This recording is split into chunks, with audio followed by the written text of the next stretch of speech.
지금 이 순간에도 당신의 계좌를 위협하는 거대한 움직임이 세계 금융의 바닥에서 흐르고 있다는 사실 알고 계셨나요? 바로 엔캐리 트레이드입니다. 오늘은 이 보이지 않는 거인에 대해 이야기하려 합니다. 뉴스에서 종종 들어봤을 겁니다. 하지만 정작 그 의미를 제대로 아는 사람은 많지 않습니다.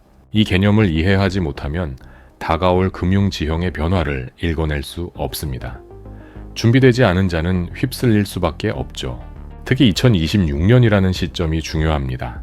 단순한 숫자가 아니라 전환점이 될 가능성이 높은 해입니다. 환율이 흔들리면 주식이 요동치고 금리가 바뀌면 당신의 대출 이자도 변합니다. 모든 것이 연결되어 있습니다. 그렇다면 엔캐리 트레이드란 정확히 무엇일까요? 핵심은 단순합니다.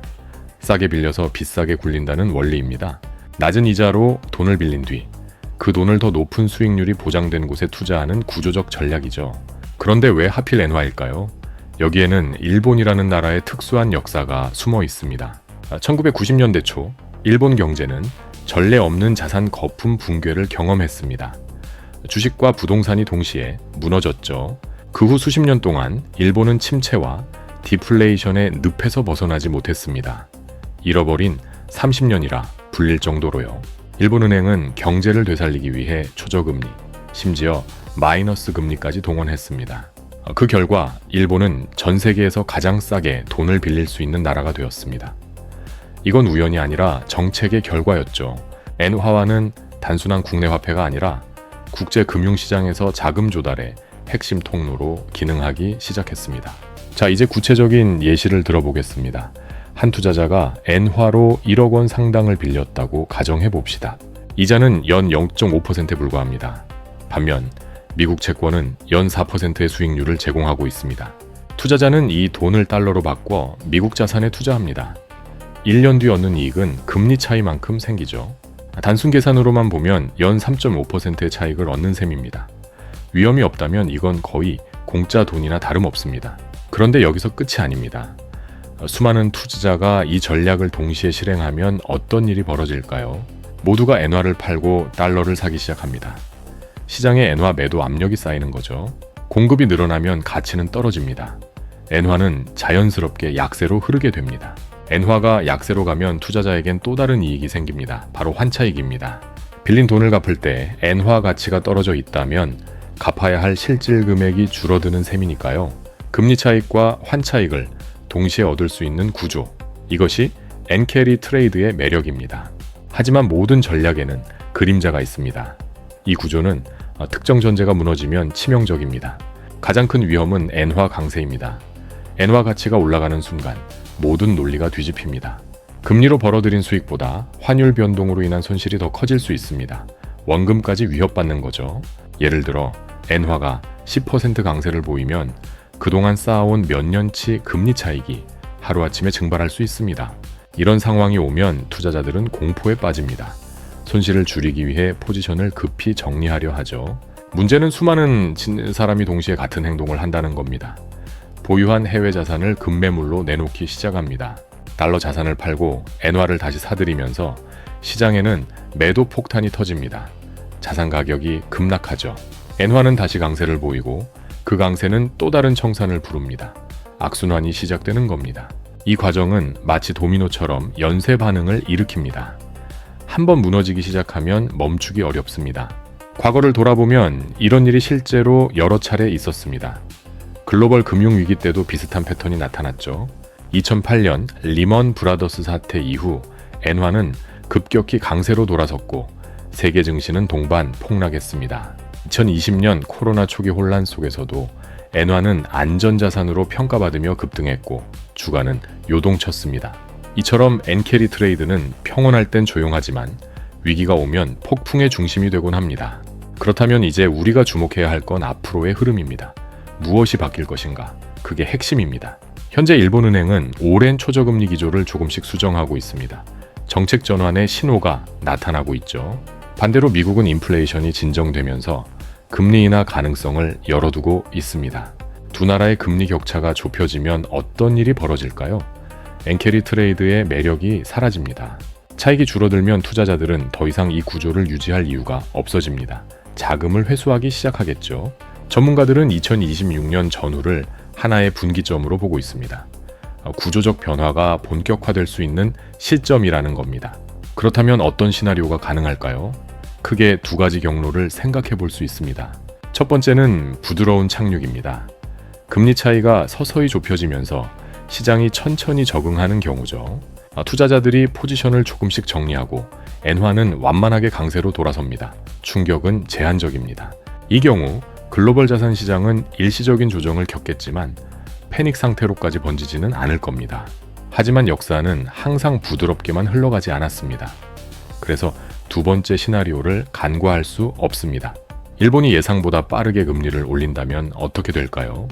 시장은 준비할 시간이 없습니다. 혹은 미국이 경기 침체 우려로 급격하게 금리를 내린다면 금리 격차는 순식간에 역전될 수도 있습니다. 여기에 지정학적 리스크까지 겹친다면 상황은 더욱 복잡해집니다. 전쟁, 금융사고, 정치적 불안 등이 촉매가 되죠. 이런 사건들은 안전자산 선호 심리를 자극합니다. 그리고 엔화는 전통적으로 안전자산으로 분류됩니다. 투자자들이 일제히 엔화로 자금을 옮기면 엔화 가치는 급등하고 엔캐리 포지션은 일시에 무너집니다. 그 순간 대규모 청산이 시작되고 전 세계 금융시장은 극심한 변동성에 휘말리게 됩니다. 주식, 채권, 원자재, 부동산 할 것 없이 모든 자산군이 동시에 흔들릴 수 있습니다. 이건 단순한 예측이 아니라 과거 반복된 패턴을 바탕으로 한 경고입니다. 그렇다면 개인 투자자는 어떻게 대비해야 할까요? 무엇을 지켜봐야 할까요? 가장 중요한 건 일본은행의 정책 방향입니다. 금리 인상 속도와 폭을 예의주시해야 합니다. 엔코아 환율 역시 핵심 지표입니다. 달러 대비 엔화 가치가 빠르게 오르기 시작하면 신호탄으로 봐야 합니다. 미국 연준의 통화 정책도 함께 추적해야 합니다. 두 중앙은행의 정책 방향이 교차하는 지점이 위험 구간입니다. 특히 한국은 외국인 투자 비중이 높은 시장입니다. 엔캐리 자금 흐름에 매우 민감하게 반응할 수밖에 없죠.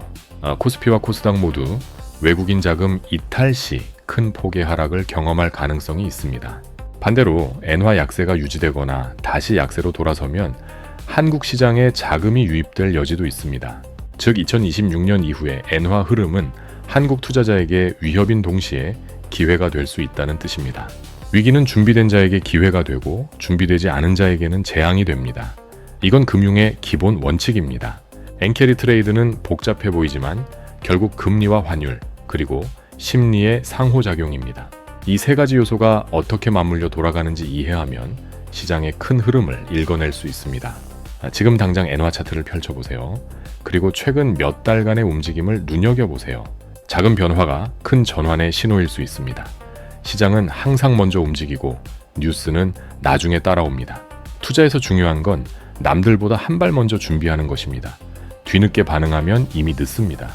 엔캐리 트레이드가 청산되기 시작하면 그 속도는 생각보다 빠를 겁니다.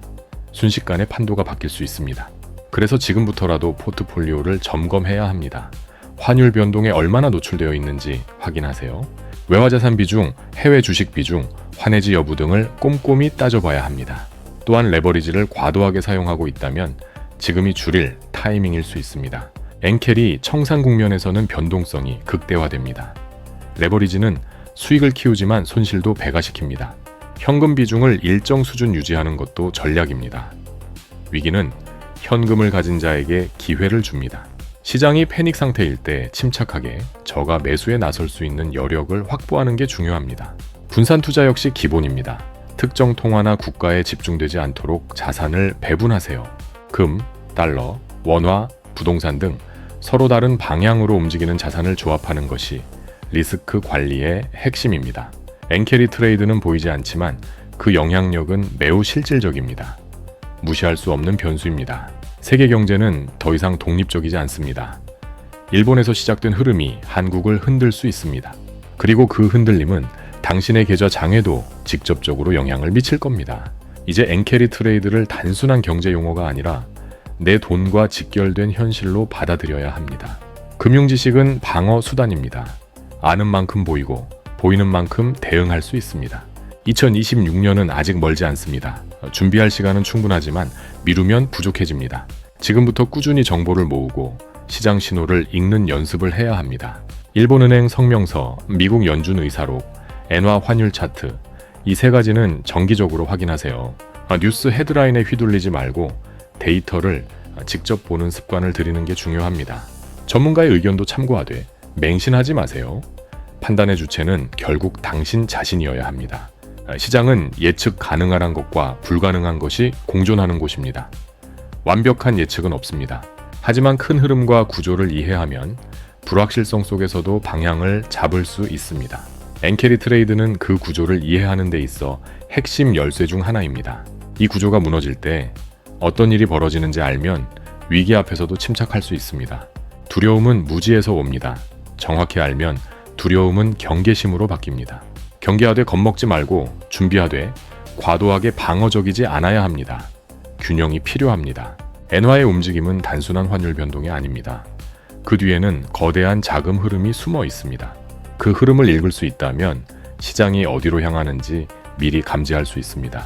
지금 이 순간에도 엔캐리 자금은 조용히 움직이고 있습니다. 보이지 않지만 분명히 존재합니다.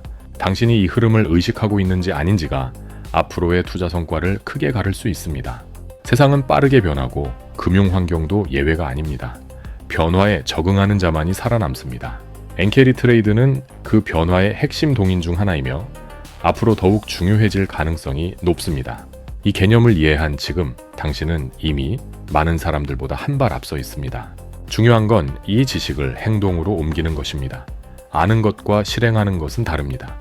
포트폴리오를 점검하고 리스크를 관리하고 정보를 지속적으로 업데이트하세요. 시장은 기다려주지 않습니다. 준비된 자만이 기회를 잡고 준비되지 않은 자는 손실을 떠안습니다. 엔캐리 트레이드라는 거대한 파도가 몰려올 때 당신은 어디에 서 있을 건가요? 파도에 휩쓸릴 것인가? 아니면 파도를 타고 앞으로 나아갈 것인가? 선택은 당신의 몫입니다. 금융은 복잡해 보이지만 결국 원리는 단순합니다. 정보, 타이밍, 그리고 실행력입니다. 엔캐리 트레이드를 이해했다면 이제 그 정보를 당신의 전략에 녹여내야 합니다. 2026년은 단순한 숫자가 아니라 준비와 실행의 마감 기한이 될 수 있습니다. 시간이 지나면 모든 것이 명확해지겠지만 그때는 이미 늦을 수도 있습니다. 지금 이 순간 당신이 할 수 있는 최선은 배우고 준비하고 행동하는 것입니다. 엔화 환율 하나만 보더라도 이제 당신은 그 안에 담긴 의미를 읽을 수 있을 겁니다. 그 의미를 해석하고 자신의 투자 전략에 반영하는 것, 그게 진짜 금융 지식의 힘입니다. 세상은 넓고 변수는 많지만 핵심을 보는 눈을 가진 자는 흔들리지 않습니다. 엔캐리 트레이드는 그 핵심 중 하나입니다. 이제 당신은 그것을 알고 있습니다. 남은 건 실천입니다. 오늘 알게 된 내용을 바탕으로 세상의 움직임을 읽으려 노력해보세요. 금융의 세계에서 아는 것은 힘이고 행동하는 것은 결과입니다. 당신의 자산을 지키고 키우는 일, 그 책임은 누구도 대신해주지 않습니다. 오직 당신만이 할 수 있습니다. 영상이 유익하셨다면 구독과 좋아요, 댓글로 여러분의 생각을 들려주세요. 시청해주셔서 감사합니다.